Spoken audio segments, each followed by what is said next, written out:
Hello everyone, welcome back to our entity exam channel. आज हम अपने 12 चैप्टर के पार्ट सेकंड को कंप्लीट करेंगे। पार्ट फर्स्ट हम पहले की वीडियो में कंप्लीट कर चुके हैं। अगर आपने नहीं देखा है तो पहले फर्स्ट पार्ट को कंप्लीट करें।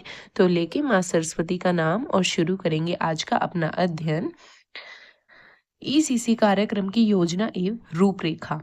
जो हमारे ईसीसी की प्लानिंग हम करेंगे और जो डिज़ाइन करेंगे वो किस प्रकार से करेंगे उसको हम देखेंगे। मतलब प्लानिंग और डिज़ाइन फॉर ईसीसी प्रोग्राम। मानवीय गतिविधियों के प्रत्येक पक्ष में योजना बहुत महत्वपूर्ण है। जो हमारी प्लानिंग है वो किसी भी काम के लिए बहुत इम्पोर्टेंट होती है। तो हमारे ईसीसी में भी हम जो भी अपना मतलब योजना करेंगे उसके लिए प्लानिंग ज़रूरी है। बाल विकास की स्थिति में योजना का अभाव शिक्षण अधिगम की पूरी प्रक्रिया को अव्यवस्थित कर देगा। अगर हम प्लानिंग ही नहीं करेंगे तो हमारी जो भी हमारी मतलब प्रक्रिया है, जो भी हम क्लासरूम में एक्टिविटी करेंगे वो अव्यवस्थित हो जाएगी, मतलब अच्छे तरीके से नहीं होगी। परिणाम स्वरूप अभिष्ट उद्देश्य मतलब जो ऑब्जेक्टिव सेट किए हैं वो भी हम पूरे नहीं कर पाएंगे। इसी पाठ्यक्रम में बच्चों के भाषाई, संज्ञानात्मक, सामाजिक संवेगात्मक विकास के लिए गतिविधियां एवं अनुभवों को शामिल किया जाना चाहिए। मतलब हर एक एस्पेक्ट को शामिल किया जाना चाहिए। ये हम शुरुआत से ही पढ़ के आए हैं कि ईसीसी में हमें बच्चे के शारीरिक, फिजिकल, सोशल, इमोशनल हर एक एस्पेक्ट को ध्यान रखना है। केवल एक सिंगल एस्पेक्ट पर फोकस नहीं करना।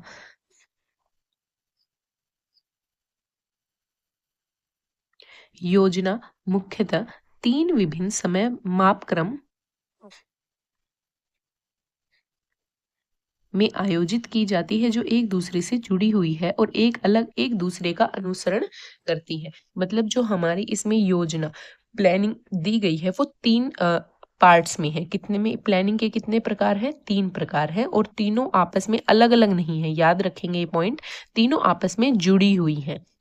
तो प्रोग्राम प्लानिंग, हमारा कार्यक्रम नियोजन 3 पार्ट कौन कौन से हैं? दीर्घावधि योजना, मध्य अवधि योजना, लघु अवधि योजना। दीर्घावधि योजना मतलब लॉन्ग टर्म प्लानिंग, मध्य अवधि योजना मीडियम टर्म प्लानिंग और लघु अवधि योजना शॉर्ट टर्म प्लानिंग। अब हमारी जो दीर्घ अवधि योजना इसमें वार्षिक योजना आएगी, मतलब हमारी एनुअल और ईयरली प्लानिंग आएगी। मध्य अवधि योजना मासिक सत्रीय योजना आएगी, मतलब जो भी हम मंथ वाइज या टर्म वाइज वो आएगा। लघु अवधि योजना में हमारी साप्ताहिक और दैनिक योजना आएगी, मतलब वीकली जो हम प्लान करते हैं और जो हमारा डेली प्लान होता है वो आएगा। तो इन सभी के बारे में अब हम स्पेसिफिकली पढ़ेंगे। दीर्घ अवधि योजना मतलब मैं यहाँ पे लिख देती हूँ लॉन्ग टर्म प्लानिंग का अर्थ है पूरे वर्ष की योजना की रूपरेखा तैयार करना। मतलब होल ईयर में, पूरे वर्ष में हम क्या करेंगे उसकी प्लानिंग हम दीर्घ अवधि योजना में करते हैं। प्रत्येक शैक्षणिक वर्ष के प्रारंभ में यह निश्चित कर लिया जाता है, जब हमारा मतलब सेशन शुरू होता है मार्च अप्रैल में, बच्चों के एग्जाम खत्म होने के बाद, तो ही हम मतलब इसको रेडी कर लेते हैं कि हमें पूरे वर्ष 12 मंथ क्या करवाना है, कि अगले 12 महीनों में क्या और कैसे पढ़ाना है इस योजना में शामिल है। सीखने के अनुभव और पाठ्यचर्या जैसे बच्चे अपने विद्यालय के प्रारंभिक वर्षों में क्या सीखेंगे, ये सभी बातें हमारी मतलब ऐड होंगी इसमें लॉन्ग टर्म प्लानिंग में। कौशल तथा संपत्ति की पहचान, कि हमें कौन सी स्किल्स बच्चों को सिखानी है, कौन से कॉन्सेप्ट बच्चों को बताने हैं। प्रयोग के की जाने वाली शिक्षण पद्धति या प्रणाली, मतलब कौन सी टीचिंग स्ट्रेटजीज हम अपने पूरे वर्ष यूज करेंगे। पूरे वर्ष के लिए थीम का चुनना, मतलब किस थीम को हमें कौन से मंथ में पढ़ाना है, तो थीम को भी सेलेक्ट कर लेंगे। चुने गए थीम, अब हमने जो थीम चुना है, क्रियाकलाप की समय सारणी या कैलेंडर विकसित करना। अब जो भी थीम चुना है उसके अकॉर्डिंग कैलेंडर को हम सेट करेंगे। संसाधन के रूप में खेल उपकरण तथा शिक्षण अधिगम सामग्री। अब प्ले इक्विपमेंट्स और जो टीएलएम्स हम यूज करेंगे वो सभी हम पहले ही डिसाइड कर लेंगे। बच्चे के अधिगम अनुभवों को जांचने के लिए आकलन पद्धति। अब हम मतलब अपनी जो इवैल्यूएशन टेक्निक हम यूज़ करेंगे उसको डिसाइड करेंगे कि हमें ऑब्जेक्टिव टाइप क्वेश्चंस कब लेने हैं या फिर ऐसे टाइप क्वेश्चंस कब लेने हैं, या हमें ऑब्जर्व के द्वारा बच्चों को बाहर कब लेके जाना है, वो सब हम पहले ही डिसाइड कर लेंगे। विभिन्न खर्चों, गतिविधियों, घटनाओं, टूट फूट तथा मरम्मत एवं रख रखाव के लिए बजट बनाने और सारी राशि निर्धारित करना। मतलब जो भी हमारा पूरे साल में खर्चा होगा या फिर जो भी कुछ टूट फूट की मरम्मत होगी, उन सब के लिए पहले ही हम पैसों की भी प्लानिंग, बजट भी अपना डिसाइड कर लेंगे। तो ये हमारा लॉन्ग टर्म प्लानिंग थी जो हमने कर ली। अब हम अपनी मध्य अवधि योजना के बारे में पढ़ेंगे। मध्य अवधि योजना मीन्स मीडियम टर्म प्लानिंग। मैं यहाँ पे लिख देती हूँ ताकि जो इंग्लिश मीडियम स्टूडेंट्स हैं उनको प्रॉब्लम नहीं होगी। का अर्थ है मासिक एवं सत्र अवधि की योजना, जिसमें हमारा मंथली हमें क्या क्या करवाना है और टर्म वाइज, मतलब फर्स्ट टर्म, सेकंड टर्म, जो टर्म्स होते हैं उनमें क्या क्या करवाना है हमें बच्चे का। दीर्घ अवधि योजना के बाद मासिक योजना बनाई जाती है। मतलब पहले हमने लॉन्ग टर्म प्लानिंग कर ली कि हमें पूरे वर्ष क्या करवाना है। अब हम मीडियम टर्म प्लानिंग बनाते हैं। मतलब पहले हमारी लॉन्ग टर्म प्लानिंग बनती है, उसके बाद मीडियम टर्म प्लानिंग बनती है, जिसमें यह निश्चित किया जाता है कि प्रत्येक माह में कौन सी थीम और संप्रत्यय को पढ़ाया जाएगा। मतलब कौन सी थीम हम पढ़ाएंगे और कौन सा कॉन्सेप्ट हमें पढ़ाना है इस मंथ में, कौन कौन से शिक्षण रणनीतियाँ और छोटे बच्चों के सीखने के अनुभवों का सतत आकलन किस प्रकार करेंगे। मासिक योजना शिक्षक को अपनी शिक्षण पद्धति को रूपांतरण कर कार्यक्रम की गुणवत्ता में सुधार करने के अवसर प्रदान करती है। मतलब अब टीचर अपनी जो टीचिंग मेथड्स वो यूज़ करेगा, उनको भी वो इसमें डिसाइड कर लेता है। तो अब ये क्वेश्चन यहाँ पे बन सकता है कि जो हमारी मीडियम टर्म प्लानिंग है वो पहले बनाई जाती है या लॉन्ग टर्म प्लानिंग पहले बनाई जाती है। अब हमने नहीं पढ़ा होगा तो हम एग्जाम में कंफ्यूज हो सकते हैं, बट ये सीक्वेंस वाइज ही बनेंगी। पहले लॉन्ग टर्म प्लानिंग होगी, उसके बाद मासिक मध्यावधि योजना बनेगी, उसके बाद हमारी शॉर्ट टर्म प्लानिंग बनेगी।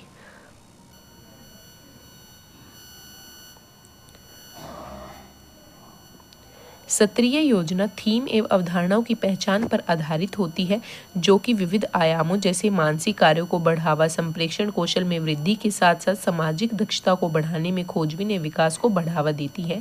थीम बच्चों को आकर्षित एवं भागीदारी बनाते हैं, जिससे कि वे अपने कौशल एवं समझ का प्रदर्शन कर सके। अब जो भी हम टर्म प्लानिंग करते हैं कि हमें इस टर्म में बच्चे को ये थीम्स पढ़ाने हैं, जैसे एनिमल्स का थीम पढ़ाना है, फ्रेंड एंड फैमिली का थीम पढ़ाना है, तो टर्म जो प्लानिंग हम करते हैं वो बच्चों के स्पेसिफिक गोल्स को प्राप्त करने में हेल्प करती हैं।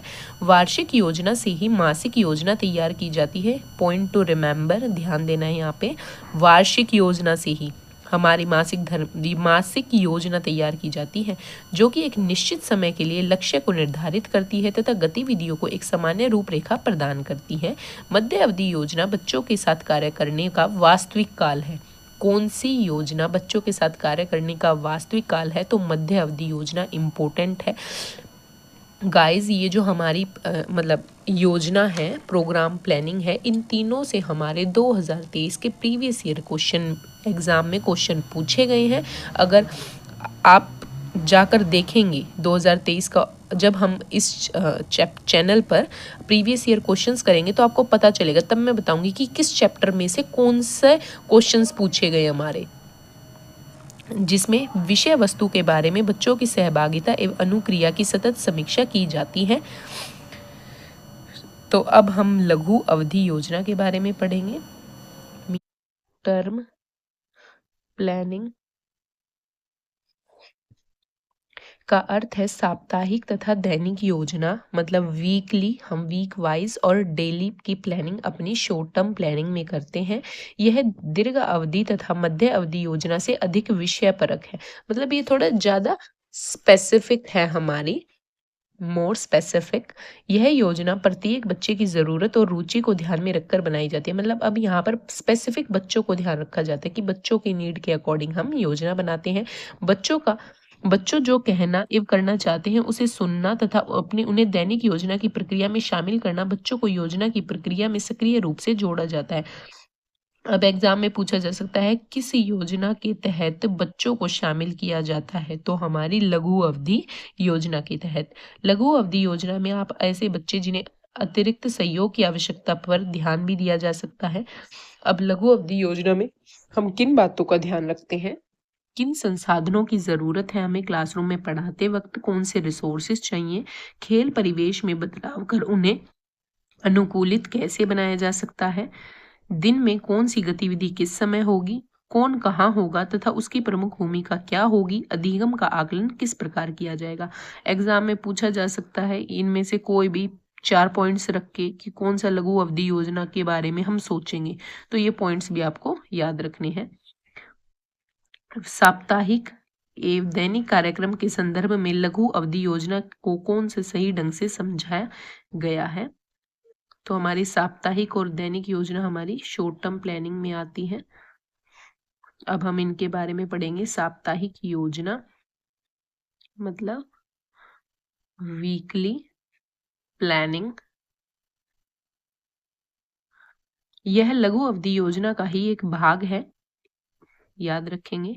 जैसे थीम पर आधारित शिक्षण एक सप्ताह या और लंबे समय के लिए होता है, तो शिक्षक पहले से ही योजना बना लेता है कि सप्ताह के दिनों में क्या क्या करवाना है और उन उप थीम पर आधारित विभिन्न दैनिक गतिविधियों को तैयार करता है। ऐसा देखा गया है कि विषय वस्तु पर आधारित पद्धति सीखने के को न केवल आसान और रुचिकर बनाती है बल्कि इसके मूल संप्रत्यय को मतलब टॉपिक को बेहतर तरीके से समझने में भी मदद करती है। साप्ताहिक कार्यक्रम योजना विकसित करने के क्या क्या चरण है, किस तरीके से हमें जो वीकली प्लानिंग है वो करनी है। सप्ताह के लिए थीम चुनना, पहले तो हमें इस वीक में कौन सा थीम बच्चों को पढ़ाना है वो हम डिसाइड कर लेंगे। थीम पर आधारित गतिविधि की सूची बनाना, अब हम एक्टिविटी डिसाइड करेंगे कि हमने जो थीम डिसाइड किया है उसमें कौन कौन सी एक्टिविटी हम करवा सकते हैं। क्रियाकलाप की दैनिक योजना को निश्चित करने कि पहले दिन क्या कराया जाएगा और दूसरे दिन क्या कराया जाएगा, मतलब अब डे वाइज हम डिसाइड कर लेंगे कि पहले दिन क्या करवाना है, दूसरे दिन क्या करवाना है। प्रत्येक गतिविधि के लक्ष्य निश्चित कर लेंगे, मतलब गोल्स डिसाइड कर लेंगे कि हमारी किस एक्टिविटी में हमारा क्या गोल होगा। प्रत्येक गतिविधि की योजना के लिए आवश्यक सामग्री को तैयार करना, मतलब क्या क्या मटेरियल हमें चाहिए इस एक्टिविटी में वो पहले से ही हम डिसाइड करके मंगा लेंगे। कक्षा के परिवेश को चुनी गई विषय वस्तु तथा गतिविधियों के अनुसार आयोजित एवं व्यवस्थित करना, मतलब अब क्लासरूम का जो भी सेटअप है, अब हमें कोई ऐसी एक्टिविटी करवानी है जिसमें हमें बच्चों को सर्कल में बैठाना है तो हम क्लासरूम की व्यवस्था उसी अनुसार करेंगे, या कोई ऐसी एक्टिविटी है जिसमें हमें बच्चों को लाइंस में बैठाना है तो हम उसी प्रकार की व्यवस्था पहले से ही कर लेंगे। अब हम अपने दैनिक योजना कार्यक्रम के बारे में पढ़ेंगे। डेली प्लान, यह योजना प्राय शिक्षक द्वारा बनाई जाती है ताकि वे दैनिक कार्यक्रम की क्रमबद्ध निर्देशन प्रदान कर सके। दैनिक योजना में अब क्या क्या आएगा, बच्चे की कक्षा के अंदर तथा बाहर कराई जाने वाली विविध प्रकार की गतिविधियां, शिक्षक बच्चों के लिए संसाधनों को व्यवस्थित करेगा, शिक्षक जिस पद्धति से सिखाना चाहता है उसे अनुरूप प्रबंध करेगा, विभिन्न गतिविधियों को दिया गया समय। अब दैनिक योजना में इन गतिविधियों में संतुलन होना चाहिए, मतलब सक्रिय और शांत गतिविधि, ये नहीं कि टीचर कक्षा में हमेशा शांत गतिविधि ही करवाता है, मतलब क्वाइट एक्टिविटीज ही करवाता है, नहीं, उसे एक्टिव एक्टिव एक्टिविटीज भी करवानी है और क्वाइट एक्टिविटीज भी करवानी है। आई थिंक ये पॉइंट हमने फर्स्ट पार्ट में भी कवर किया था क्योंकि ऊपर पहले ये दिया गया था। बच्चों द्वारा तथा शिक्षक द्वारा प्रारंभ की गई गतिविधियां, अब कुछ गतिविधि हमेशा बच्चे ही शुरू करते हैं या हमेशा टीचर ही शुरू करते हैं, नहीं, दोनों में संतुलन होना चाहिए। आंतरिक और बाह्य गतिविधि में संतुलन होना चाहिए। व्यक्तिगत, छोटे समूह, बड़े समूह की गतिविधियां तीनों को करवाया जाना चाहिए। मुक्त एवं निर्देशित खेल गतिविधियां। वार्षिक योजना द्वारा प्राप्त किए जाने वाले उद्देश्य। अब हम जो ईयरली प्लानिंग करेंगे उसके द्वारा हम किन ऑब्जेक्टिव्स को प्राप्त करेंगे। बच्चों का भरोसा तथा आत्मविश्वास जीतना, बच्चों में अच्छी आदतों का विकास करना, बच्चों की निजी सुरक्षा को सुनिश्चित करना, ये सब मतलब ईज़ी पॉइंट है, आपको ईज़िली समझ आ जाएँगे। बच्चों में सूक्ष्म स्थूल मांसपेशियों का विकास करना, भाषाई कौशल को बढ़ाना, आत्मनिर्भरता का विकास करना, स्वयं एवं अपने प्रवेश की समझ को बढ़ाना, नॉर्मल पॉइंट्स हैं। विषय वस्तु थीम आधारित ईसीसी कार्यक्रम। अब हम थीम के बेस पर अपने ईसीसी प्रोग्राम के बारे में बात करेंगे कि इसमें क्या है। ईसीसी कार्यक्रम या पाठ्यचर्या में एकीकृत विषय वस्तु मतलब इंटीग्रेटेड थीम एंड प्रोजेक्ट परियोजना का मुख्य भाग है।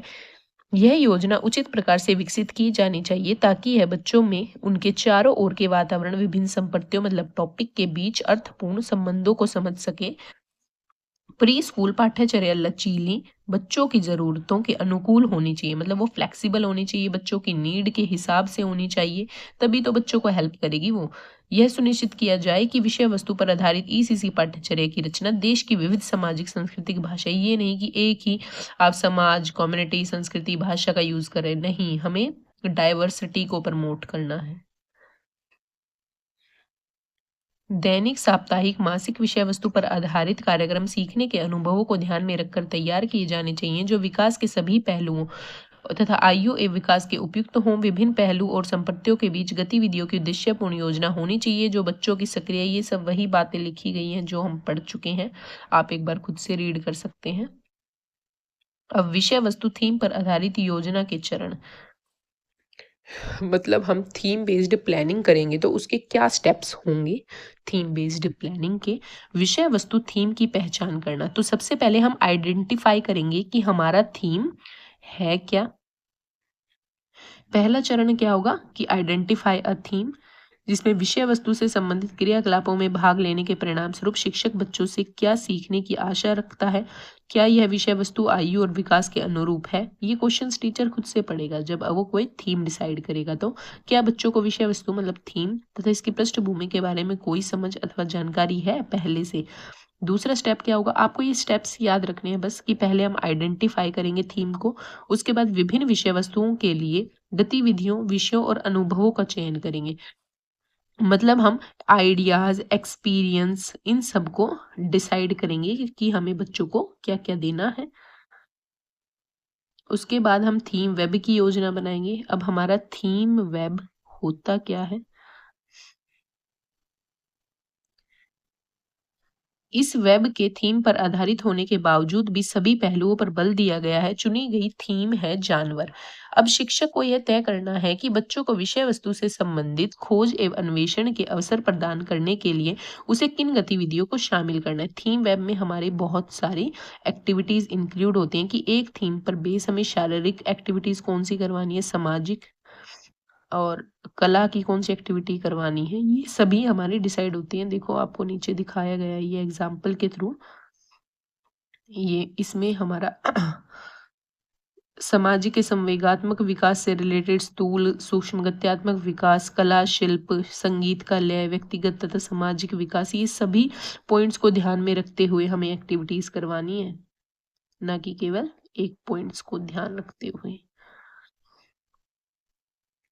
थीम वेब को बनाने के लिए आप दैनिक, साप्ताहिक योजना की में बच्चों की आयु, रुचि और स्तर के अनुसार गतिविधि और अनुभवों को शामिल कर सकते हैं। आप आगे पढ़ेंगे कि 3 से 6 वर्ष के बच्चों के लिए दीर्घ अवधि थीम अवधि योजना, मासिक योजना, साप्ताहिक योजना और दैनिक योजना कैसे बनाते हैं। अब देखो ये यहाँ पे दिखाया गया हमारी जानवर की थीम है। जानवर हमने थीम लिया अपना, तो उसमें हमें स्थूल गत्यात्मक कौशल क्या करवाना है, मुक्त और संगठित बाह्य खेल करवा सकते हैं, जानवरों पर आधारित बाह्य खेल करवा सकते हैं, तो हमारी स्थूल गत्यात्मक कौशल कंप्लीट हो जाएगा। उसके बाद हम भाषा तथा उद्यमी साक्षरता का अपना कॉन्सेप्ट कैसे बच्चों को सिखा सकते हैं, सुनने और बोलने से संबंधित खेल करवा सकते हैं, दिखाना और कहना गतिविधि करवा सकते हैं, जानवरों की थीम पर चर्चा करवा सकते हैं। सामाजिक और संवेगात्मक विकास को हम कैसे प्राप्त करेंगे, दयालुता, देखभाल, इन पॉइंट्स को बता सकते हैं। तो ऐसे करके हम थीम को बीच में रख के सभी पॉइंट्स के थ्रू उनकी एक्टिविटीज करवा सकते हैं। शिक्षक के लिए आवश्यक है कि वे साप्ताहिक, मासिक विषय वस्तु से संबंधित क्रियाकलाप तथा शिक्षण सामग्री कक्ष के क्रियाकलाप क्षेत्र में उपलब्ध कराएं। 3 से 6 वर्ष के बच्चों के लिए पूरे वर्ष की थीम पर आधारित योजना। अब 3 से 6 वर्ष के जो भी बच्चे हैं उनके पूरे वर्ष मतलब वार्षिक योजना थीम पर बेस्ड हमें क्या क्या करवाना है। जैसे कि पहला थीम लिया मैं, तो इसमें हमारा पड़ रहा है बैसाखी त्योहार। तो क्या क्या एक्टिविटीज करवा सकते हैं हम। मिलान करना, कहानी एवं कविताएं पढ़ाना, शरीर के अंगों के नाम, उनके कार्य, और इसमें हमें सामग्री क्या क्या चाहिएगी। तो ये सब हम ईयरली डिसाइड कर लेते हैं। देखो ये सभी हमारे पॉइंट्स इसमें दिए गए हैं। आप चाहो तो वीडियो पॉज करके यहीं पे पढ़ सकते हैं।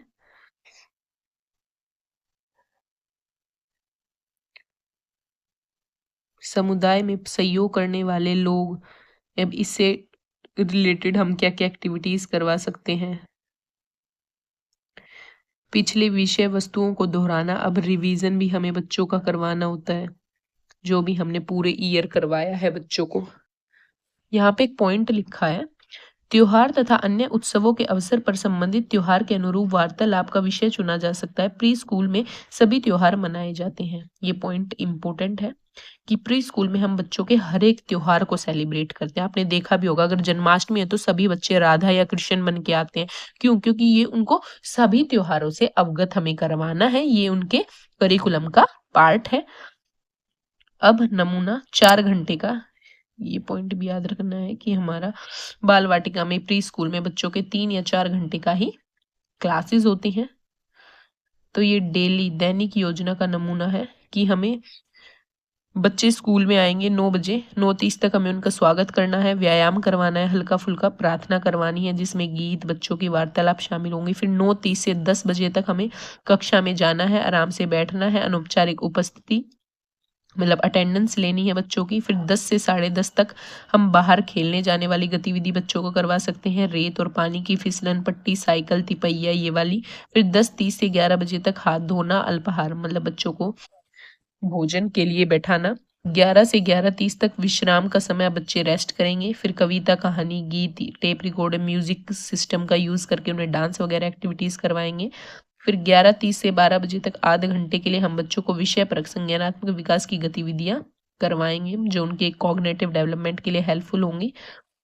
फिर 12 से 12:30 तक हम अंदर खेले जाने वाले छोटे समूह के मुक्त खेल, ब्लॉक्स, गुड़िया, पजल, ये सभी एक्टिविटीज करवाएंगे। 12:30 से 12:50 तक सृजनात्मक गतिविधि मतलब क्रिएटिविटी एक्टिविटीज करवाएंगे। फिर 12:50 से 1 बजे तक बच्चों को कहानी, लयात्मक ये करवाएंगे और 1 बजे बच्चे की छुट्टी हो जाएगी। तो ये एक बार आपको पढ़ लेना है, ये रटना कुछ नहीं है, सिर्फ आपके माइंड में होना चाहिए कि हमें क्या क्या कैसे कैसे करवाते हैं। 3 से 6 वर्ष के गतिविधि का आयोजन कैसे किया जाए। पानी के सामान्य उपयोग, अब हमारा विषय क्या है कि हमें पढ़ाना है बच्चे को पानी के सामान्य उपयोग क्या क्या है। तो हमारा उद्देश्य क्या होगा कि बच्चे पानी के उपयोग से अवगत हो सके। अवधि होगी कम से कम 2 दिन में इस मतलब इस विषय को हमें समाप्त करना है। सामग्री, शिक्षक द्वारा निर्मित कम कीमत की भी या बिना कीमत की सामग्री तैयार कर लेगा वो कुछ भी। अब गतिविधि क्या करवा सकते हैं, पहला स्वतंत्र वार्तालाप करवा सकते हैं बच्चों से। शिक्षक दिन की शुरुआत बच्चों से पानी के सामान्य उपयोग के बारे में स्वतंत्र वार्तालाप कर सकता है कि पानी का क्या क्या उपयोग है बताओ। तो बच्चे बताएंगे कि जानवरों को पीने के लिए और खाना बनाने के लिए, तो अपने अनुसार वो ये सभी बातें करेंगे। फिर उसके बाद हम पानी से रिलेटेड गति और गीत और कविताएं बच्चों को करवाएंगे। संगीत, एवल्यात्मक, सृजनात्मक, सौंदर्यात्मक वाली विकासात्मक गतिविधियां बच्चों को कराएं। फिर बाहर खेली जाने वाली गतिविधियां बच्चों को दिखाएंगे। पौधों को पानी देता हुआ माली, फर्श साफ करता हुआ कर्मचारी, शौचालय में पानी का इस्तेमाल, हाथ धोने के लिए पानी का प्रयोग, विद्यालय के रसोई घर में पानी का उपयोग, चाय बनाने के लिए पानी का उपयोग। फिर हम पानी के खेल बच्चों को बताएंगे कि बच्चों को पानी के टब में विभिन्न आकार के पात्र से स्वतंत्र खेल के अवसर प्रदान करेंगे, बच्चों को खुद ही खेल खिलाएंगे पानी में। फिर क्षेत्रीय भ्रमण, पास के तालाब या झील में बच्चों को दिखाने के लिए ले जा सकते हैं।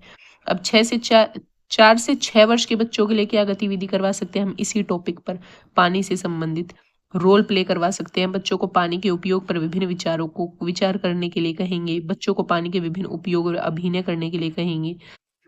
सूक्ष्म गत्यात्मक कौशल क्या यूज कर सकते हैं हम, बच्चे चित्र में रंग भरेंगे, पानी के सामान्य उपयोग को देखते हुए सघन रूप से कला चित्रण मतलब पेंटिंग करेंगे। तो जैसे जैसे एज हमारी बढ़ती जाएगी तो वैसे हमारी एक्टिविटीज में भी वेरिएशन आता जाएगा। इजी है, कुछ खास नहीं है, इन क्वेश्चंस को आप लगा सकते हैं। इजी है, जो हमने पढ़ा है वही है। योजना मुख्यतः 5 समय मापन में आयोजित की जाती है। नहीं, 3 में हमने पढ़ा था, मैंने आपको बताया भी था, long term, medium term, short term. तो ये सभी क्वेश्चंस आप खुद से कर सकते हैं। अगर किसी में भी कोई भी कंफ्यूजन हो तो आप पूछ सकते हैं। समावेशी प्री स्कूल में विविधता एवं योजना की सराहना करना।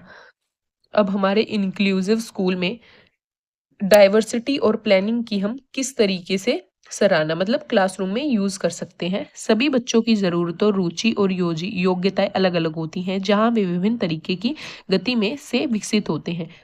अब समावेशी का, इंक्लूजन का मतलब सबसे पहले आपको क्लियर होना चाहिए कि इंक्लूजन होता क्या है। जब हम एक ही क्लासरूम में हमारे नॉर्मल बच्चा, गिफ्टेड बच्चा, विजुअली दिक्कत है जिस बच्चे को, या कोई हैंडीकैप्ड है, या किसी भी बच्चे को कोई भी प्रॉब्लम है, वो सभी हमारी एक ही क्लासरूम में एक ही छत के नीचे पढ़ते हैं, और हर एक बच्चे की नीड को ध्यान में रखते हुए टीचर उनके लिए वर्क करता है, तो वो हमारी क्या, इंक्लूसिव एजुकेशन, इंक्लूसिव क्लासरूम बन जाती है। विकास की प्रक्रिया एक सी होती है, प्रत्येक बच्चे के प्रत्येक चरण से होकर गुजरता है। ईसीसी केंद्रों तथा कार्यक्रम में मिश्रित संस्कृति के बच्चे आते हैं, जैसे विविध प्रकार की भाषा की पृष्ठभूमि वाले बच्चे, विभिन्न धर्मों के बच्चे, विभिन्न सामाजिक आर्थिक स्थिति वाले बच्चे, शहरी बच्चे, गांव के बच्चे। तो सभी बच्चे एक ही क्लासरूम में मिलकर पढ़ते हैं। एक ईसीसी कार्यक्रम और समुदाय में विविधता से तात्पर्य है बच्चा, स्टाफ तथा परिवार में समानता और विभिन्नता से है। यह जाति, संस्कृति, योग्यता, लिंग तथा आयु को शामिल करता है। प्रारंभिक अधिगम तथा बच्चों की देखभाल के अनुरूप के लिए आवश्यक है कि हम विविधता को पहचानें, मतलब डाइवर्सिटी को हमें क्लासरूम में सेलिब्रेट करना है, कि हमारे क्लासरूम में बहुत सारे मतलब अलग अलग बच्चे हैं, तो हमें उसको एंजॉय करना है, ना कि एक मतलब समस्या के रूप में देखना है। उसका आदर करना है। यह बच्चों के सामाजिक, संवेगात्मक हित तथा देखभाल, सहयोगात्मक रवैये तथा दूसरे के साथ बातचीत करने को बढ़ावा देता है। अब हमें, बच्चा जब बड़ा हो जाएगा, हमारे समाज में सभी प्रकार के लोग होंगे, तो अगर हम बच्चे को प्री स्कूल से ही डाइवर्सिटी को एंजॉय करना सिखा दे, भेदभाव को बच्चा ना देखे, तो इन फ्यूचर वो हमारे लिए एक अच्छा एनवायरनमेंट क्रिएट करेगा।